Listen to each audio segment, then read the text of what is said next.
Hoy vamos a tratar un tema bastante sencillo, pero espero que sea con una profundidad fresca, que nos ayude a entender. Pues sí, pedimos al Señor que nos ayude, porque comprender la palabra de Dios no es una cuestión intelectual, va más allá.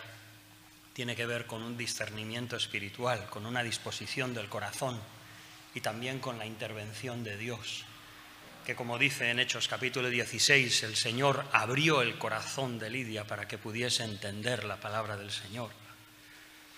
Hoy quisiera tratar una cuestión que entiendo es importante, quizás podría ser, entre comillas, innecesaria. Se trata de la convicción o de la enseñanza de la conversión. Fue a partir del siglo IV cuando el cristianismo, siendo impuesto por Teodosio I, 380-381, la cristianización de las naciones fue hecha por la imposición del bautismo. Y a partir de ahí había la necesidad de alguna manera transmitir la fe, pero ya no por una convicción personal, no por un llamado de Dios al alma, sino simplemente por un bautismo y por una serie de ritos que expresaban que la persona era cristiana. Aún hasta hoy en día la Iglesia Católica, la concepción popular del cristianismo es así. Todavía se considera, me acuerdo a veces a algún familiar cercano decir, mira el vestidito de acristianar de un bebé porque lo iban a bautizar. Y cuando lo bautizan, le mojan, parece ser que el pecado original se va. ¿Dónde está eso en la Escritura? El bautismo es una expresión de fe. La Reforma protestante, que no fue a otra cosa sino un retorno a un cristianismo bíblico, depurado hasta donde tuvieron discernimiento de todas aquellas tradiciones que no estaban en la Escritura. No importa cuán razonables fueron. Pero en un cristianismo bíblico lo que encontramos es que las personas se convertían al Señor. Que personas escuchaban la palabra de Dios y había una voz del Espíritu Santo interior que llamaba a la persona y que se sentía compelida a responder a ese llamado y retornar a Dios después de haber vivido dándole la espalda.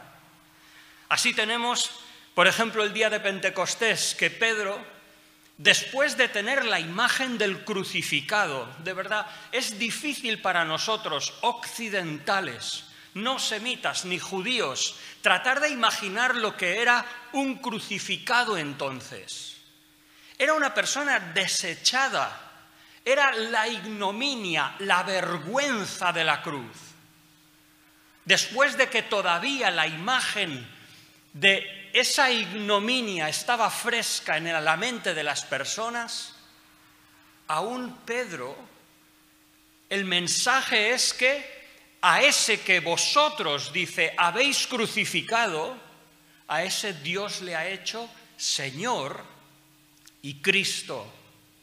Y la respuesta de la gente a ese mensaje fue que fueron compungidos de corazón, fueron presionados en su interior hasta el punto de decir, varones, hermanos, ¿qué haremos?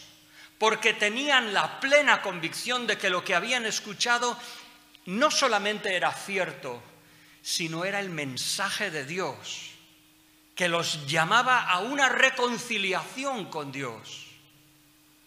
Y de ahí responden, y Pedro le dice, bautícese, arrepentíos, bautícese cada uno para remisión de pecados. Y así las personas se convierten, pasan de muerte a vida.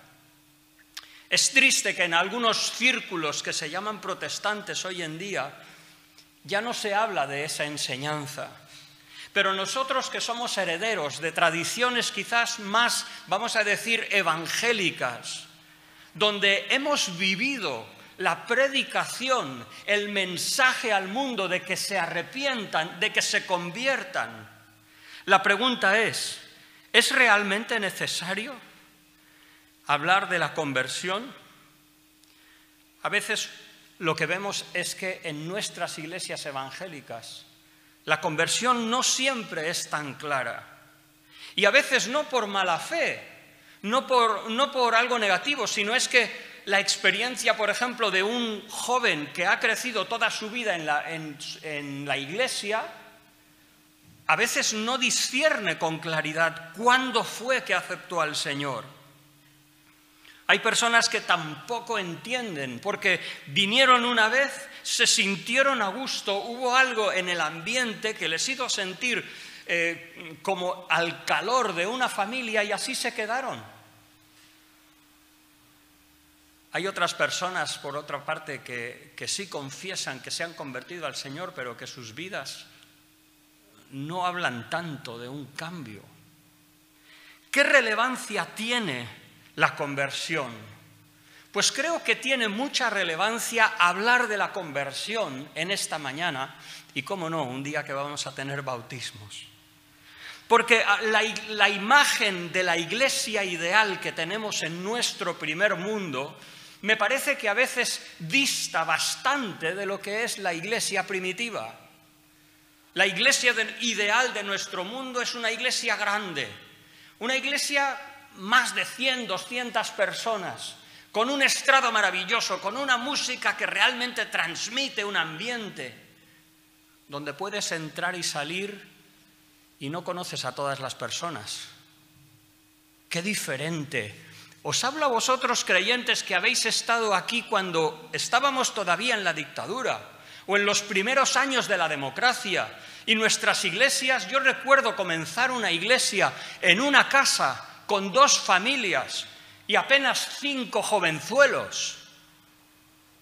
Yo no digo que una cosa sea mejor que otra, pero cuidado, no nos descentremos en qué es la fe cristiana y qué es una conversión. A veces personas aceptan al Señor y no tenemos un seguimiento para que sean, como dice la Escritura, arraigados en la palabra, cimentados en su fe. Y sin querer a veces personas crecen a su aire, en medio de la iglesia.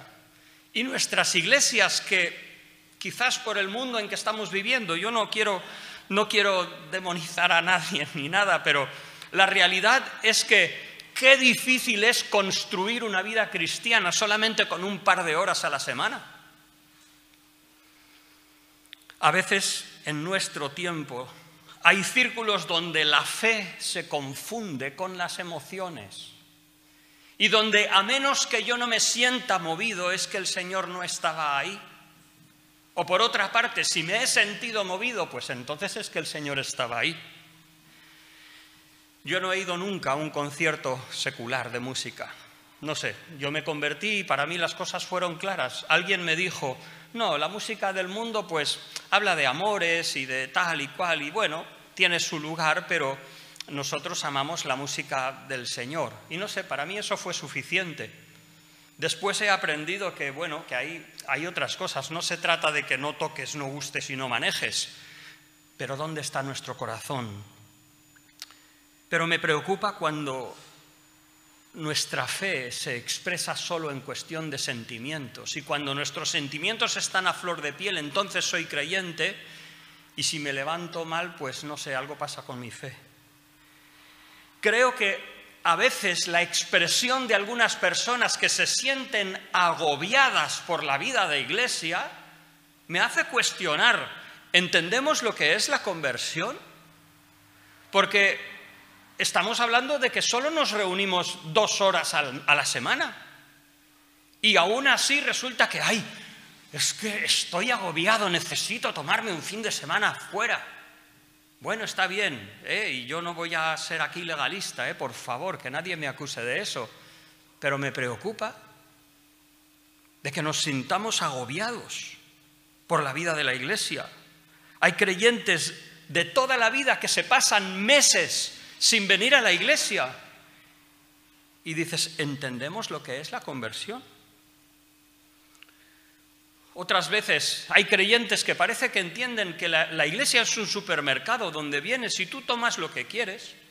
¿Te gusta este tipo de reunión? Pues vas. ¿No te gusta aquel? Pues bueno, no pasa nada. Y coges lo que te gusta. Si lo que el pastor dice te parece bien, vale. Si no te parece bien, pues bueno, no pasa nada. Yo lo entiendo de otra manera. A veces incluso surgen en medio de la congregación pecados. Porque hay ciertas cosas que no se pueden esconder por siempre. Y hay veces que surgen pecados. La falta de la presencia de Dios en nuestras vidas. A veces surgen pecados. Pecados de moralidad, donde hay relaciones que no están claras. Pecados de dinero. Pecados de contiendas. Iglesias donde hay 2 o 3 divorcios y no pasa nada. No pasa nada. El Señor dijo, le preguntaron al Señor, ¿se puede dar carta de divorcio por cualquier cosa? Y el Señor dijo, no. Porque si tú te divorcias, a no ser que no sea de fornicación, haces que la otra persona adultere. Es una ocasión de pecado el divorciarse así como así. Por eso entiendo que es importante entender qué es la conversión. Y lo que pretendo en esta mañana no es poner en duda la conversión de nadie, porque a veces nosotros, cuando nos hemos convertido, es como un bebé cuando nace. El bebé cuando nace ha llegado al mundo. Y cuando llega al mundo, ¿qué es lo primero que hace? Buscar a su mamá. Aprender a comer por medio de su instinto y crecer. Y aunque pase un par de años, le preguntas al niño, oye, ¿cómo ha sido tu experiencia al nacer? Y el niño, pues, no te dice nada. Y lo mismo es cuando alguien acepta a Cristo. A veces no puede explicarlo con claridad. No pasa nada, no pasa nada. Así que no pretendemos hoy sembrar dudas en nadie de su conversión. Pero lo que sí me gustaría es que saliésemos todos de aquí con la claridad de qué es una conversión y que si hay cualquier duda o sombra de incomprensión, no hay problema. Abraza a Cristo, da un paso de fe y no pienses que te has convertido de nuevo, simplemente que has comprendido mejor el mensaje de Dios. Vamos a leer Lucas capítulo 15. Y lo que vamos a leer no es una ilustración humana. Lo que vamos a leer es una ilustración que el Señor Jesucristo escogió para describir cómo es la venida o el regreso al Padre de un pecador. Esto no lo ha dado los hombres, sino el Señor Jesús, aquel que es la revelación de Dios. Unas ilustraciones nos dan 3 ilustraciones. Una moneda perdida, una oveja perdida y un hijo perdido. Pero que el enfoque, ¿dónde está? No en que la oveja encuentra su camino de vuelta, no en que la moneda por sí misma vuelve a aquel que la perdió, sino Dios que busca y encuentra y llama. Y el hijo pródigo lo debemos entender así igualmente. ¿Alguien se ha parado a ver que se menciona más veces al padre que al hijo? Es la historia de un padre que tenía 2 hijos y que uno se pierde, pero que vuelve. No entraremos en aquel que parece que estaba dentro y parece que estaba perdido, pero ahí no vamos a entrar. Lucas capítulo 15, versículos 1 y 2. Se acercaban a Jesús todos los publicanos y pecadores para oírle. Y los fariseos y los escribas, los entendidos, aquellos que eran religiosos, los eruditos de la religión, murmuraban contra el Señor, diciendo, «Este a los pecadores recibe y con ellos come». Entonces Jesús, Él, les refirió esta parábola y habla de esas 3 parábolas preciosas. Quisiera ir a la segunda, versículo 11. También dijo, un hombre, el padre, tenía 2 hijos. El menor de ellos dijo a su padre, «Padre, dame la parte de los bienes que me corresponde». Y el padre les repartió los bienes. No muchos días después, juntándolo todo, el hijo menor se fue lejos, a una provincia apartada, y allí desperdició sus bienes viviendo perdidamente. Cuando todo lo hubo malgastado y vino un hambre en aquella provincia, comenzó a faltarle. Se fue y se arrimó a uno de los ciudadanos de aquella tierra, el cual le envió a su hacienda para que apacentase cerdos. Recordemos que el cerdo es un animal inmundo para los hebreos. Y deseaba llenar su vientre de las algarrobas que comían esos animales inmundos, los cerdos. Pero nadie le daba de esas algarrobas.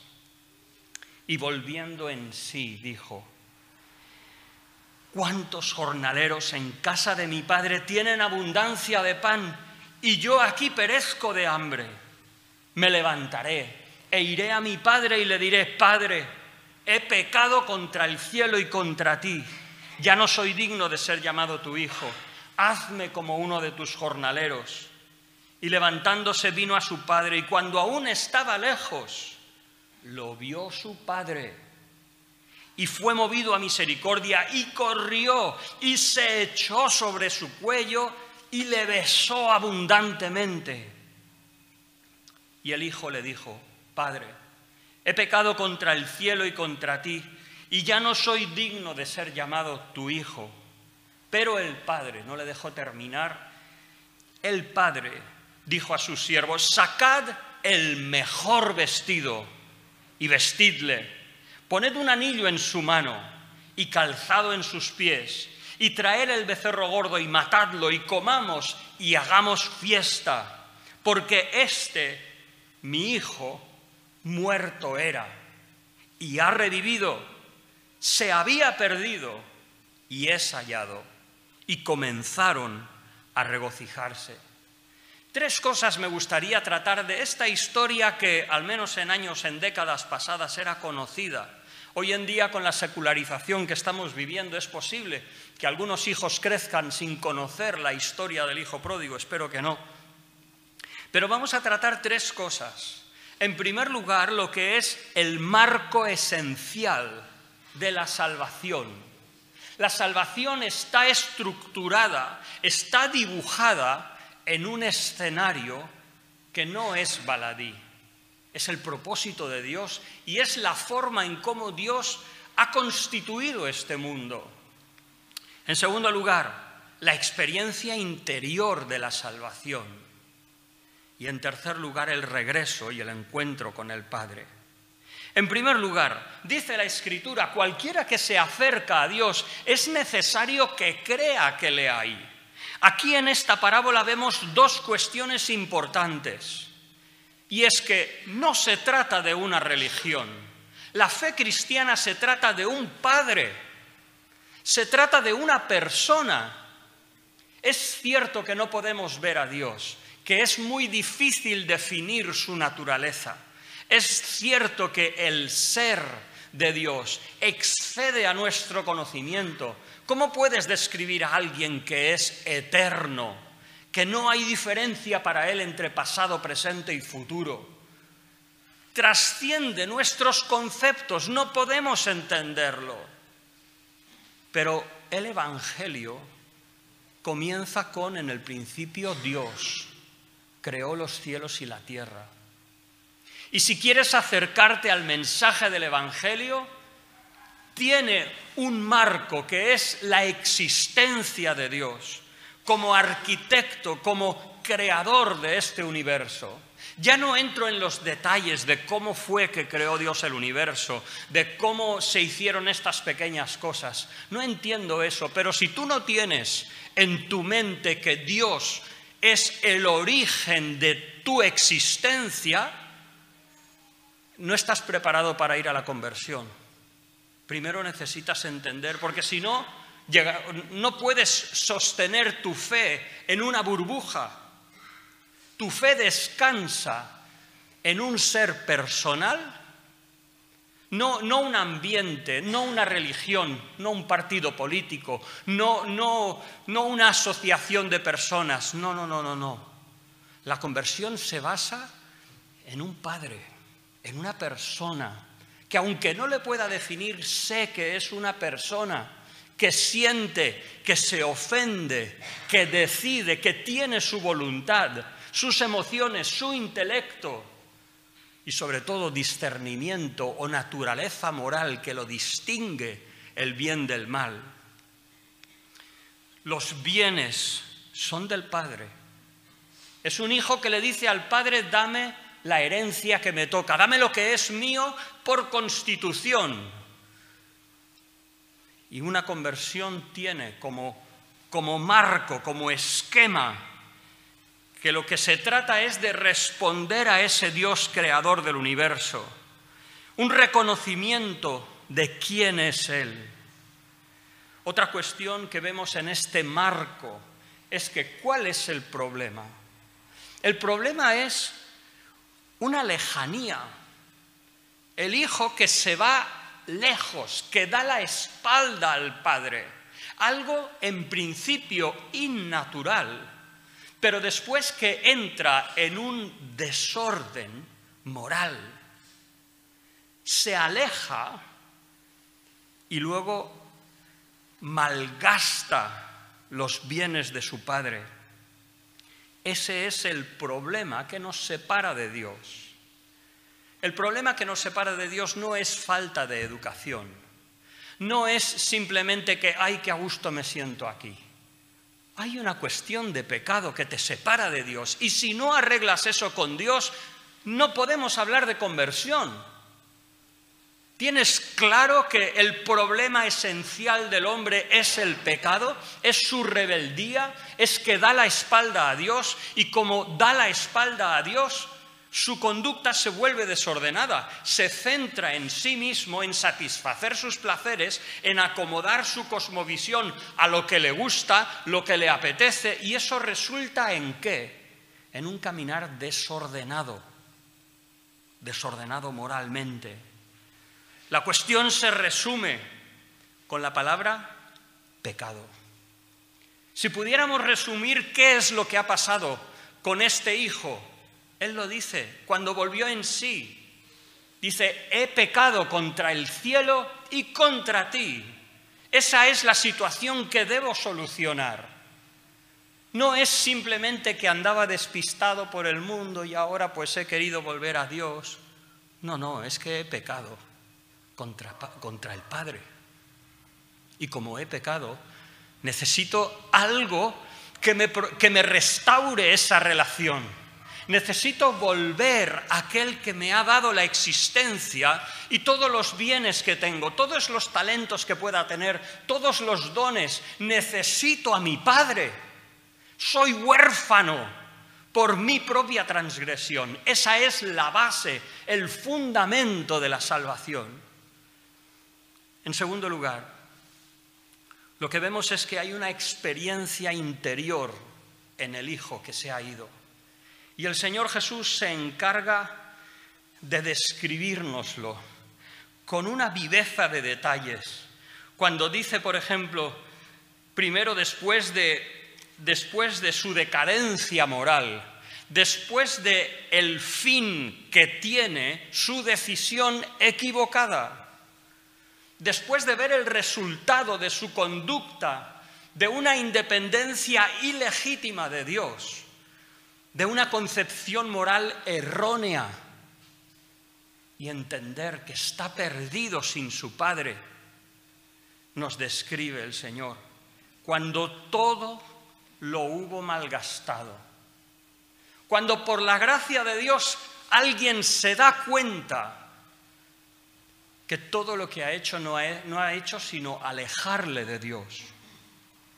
Vino un gran hambre en aquella provincia, circunstancias de la vida a veces, Puede ser que tengas una pérdida, un accidente, puede ser cosas que sacuden tu vida aún en la providencia de Dios y te hacen plantear ¿a dónde vas? Y entonces dice que comenzó a faltarle.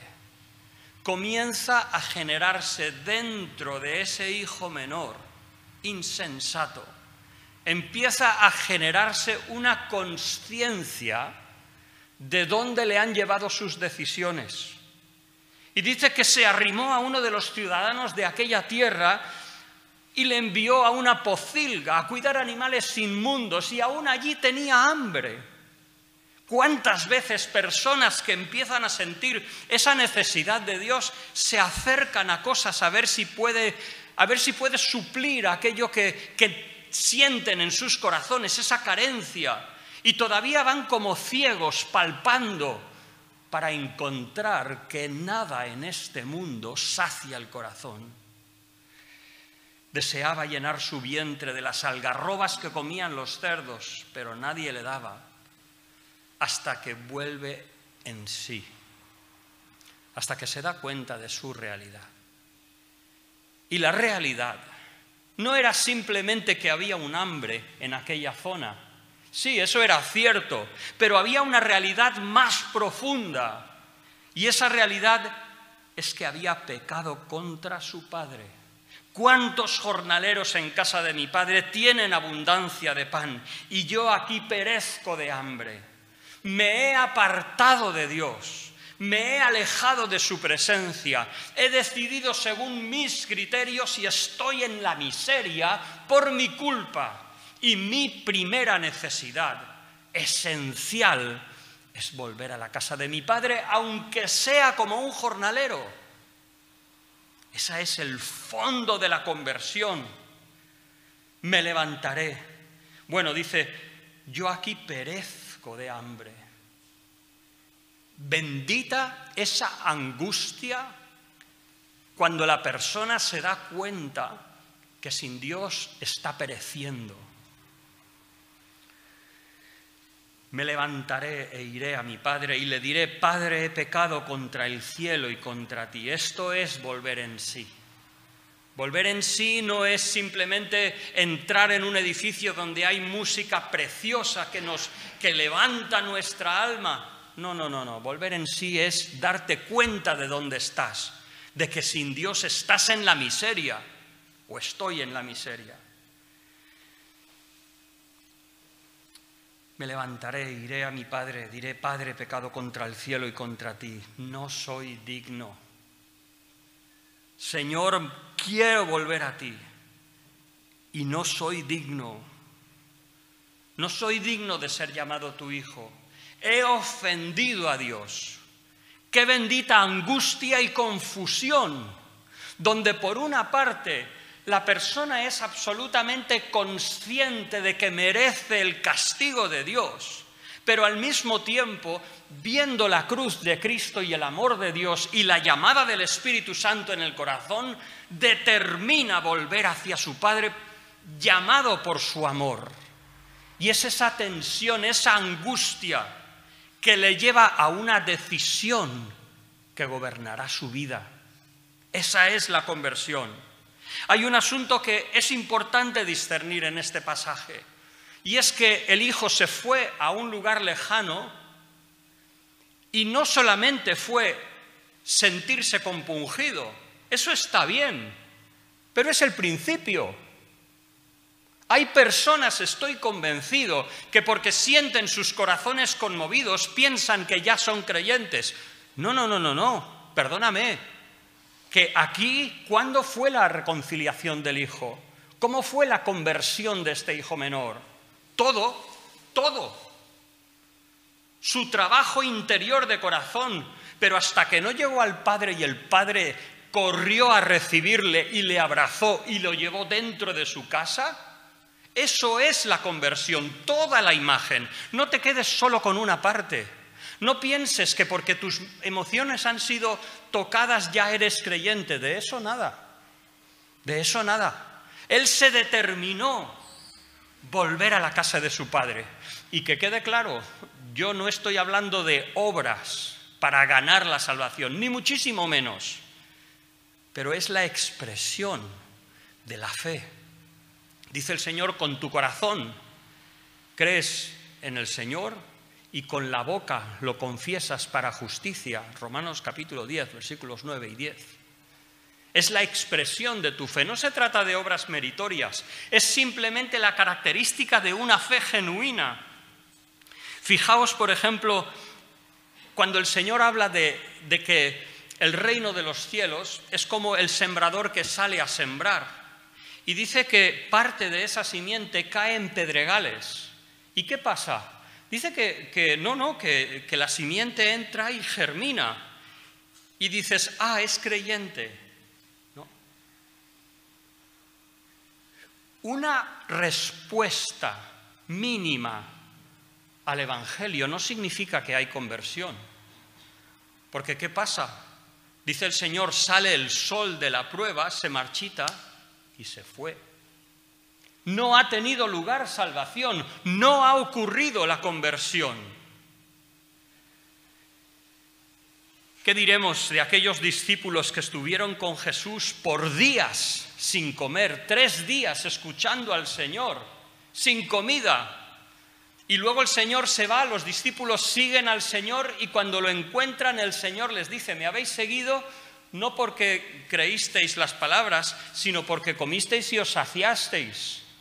¿Tenían interés? Sí, pero todavía no eran creyentes. Y después de que el Señor les dijo, tenéis que comer mi carne y beber mi sangre, ¿qué hicieron? Abandonaron al Señor. No eran creyentes, habían sido tocados, habían sido atraídos, tenían cierto interés, porque no cualquiera, y podemos pensar en nuestros días, no cualquiera deja sus ocupaciones por 3 días para escuchar al Señor en una montaña, sin amplificación, ni música, ni grupo de alabanza. Pero aún así, ¿qué diremos de las palabras? Podríamos meditar otros pasajes acerca de los pequeñitos que están delante del Señor, que pueden ser ofendidos. Y esa palabra ofendidos, escandalizados. Pero Juan, por ejemplo, en su primera epístola 2:19 dice, salieron de nosotros, pero no eran de nosotros, porque si hubieran sido de nosotros, habrían permanecido con nosotros. Pero salieron para que se manifestara que no todos son de nosotros. Hay personas que se sienten muy a gusto en la iglesia, que disfrutan del ambiente, pero que en realidad no son creyentes. Y que un día puede haber un problema y se pueden marchar. La conversión no es solamente un sentimiento, es una determinación interna, es un acto de fe. Es un paso de fe, es una confesión al mismo Dios. Y por supuesto, como he dicho, no hablamos de ningún mérito. Hemos hablado del esquema principal, hemos hablado del corazón de arrepentimiento del Hijo y ahora estamos hablando de ese regreso y abrazo al Padre. Y también quiero resaltar eso. La conversión no solamente es que me hace sentir bien, fíjate qué bien me siento tan maravilloso. Perdona, lo que buscamos en la conversión es ser reconciliados con nuestro Padre, es encontrar a Dios.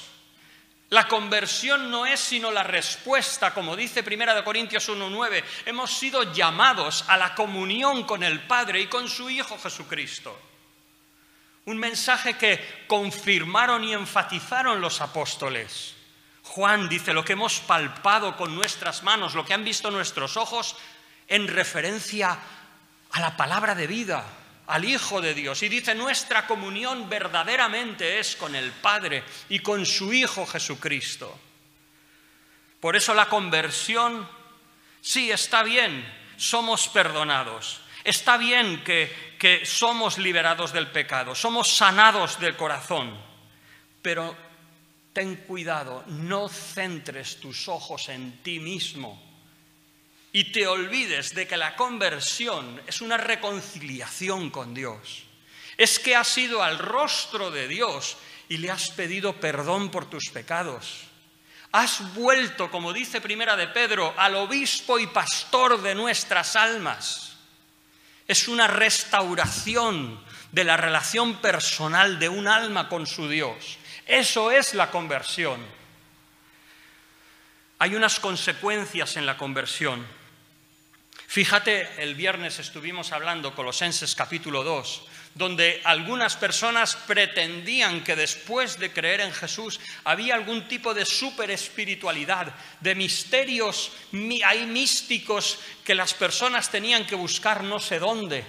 Y Pablo les dice, no os equivoquéis, en Cristo están escondidos todos los misterios, todos los tesoros de la sabiduría y el conocimiento. Y dice el apóstol Pablo, de la manera que habéis recibido al Señor. En este marco, en este sentir de corazón, ese problema central de nuestro pecado, esa reconciliación personal con Dios, de la manera que habéis recibido al Señor Jesucristo, andad en Él, arraigados y sobreedificados en la fe. Y no se trata de vanamente repetir la cruz de Cristo y tal, no, se trata de profundizar.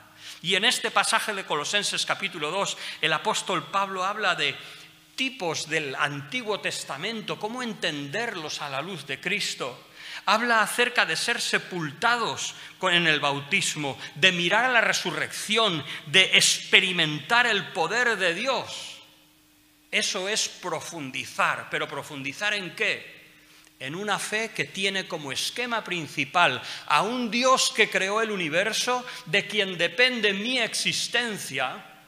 Es una fe que se construye después de haber resuelto un problema de una ofensa que yo he hecho a Dios, pero que Dios en su gracia me ha llamado por su Hijo, por la obra de Cristo, y he venido a ser restaurado. Y tengo una relación con Dios.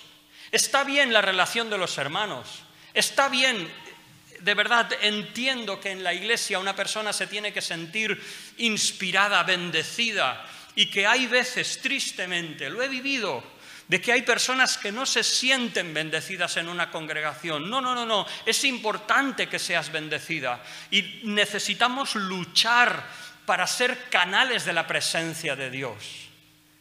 Pero déjame decirte que tu conversión y lo que construyes con tu vida después está fundado en una reconciliación con tu Padre.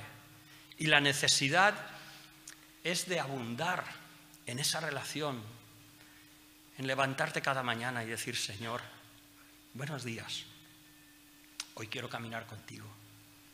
Gracias por tu espíritu que me has dado aquí. Quiero caminar a lo largo de este día en esa relación. Y la relación con los hermanos, claro que sí, es esos beneficios que sobreabundan de su gracia.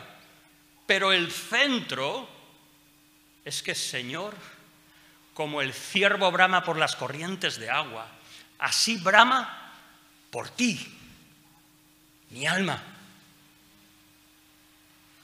En conclusión, la conversión no es un proceso paulatino de reforma moral, como dicen algunas personas o algunas confesiones.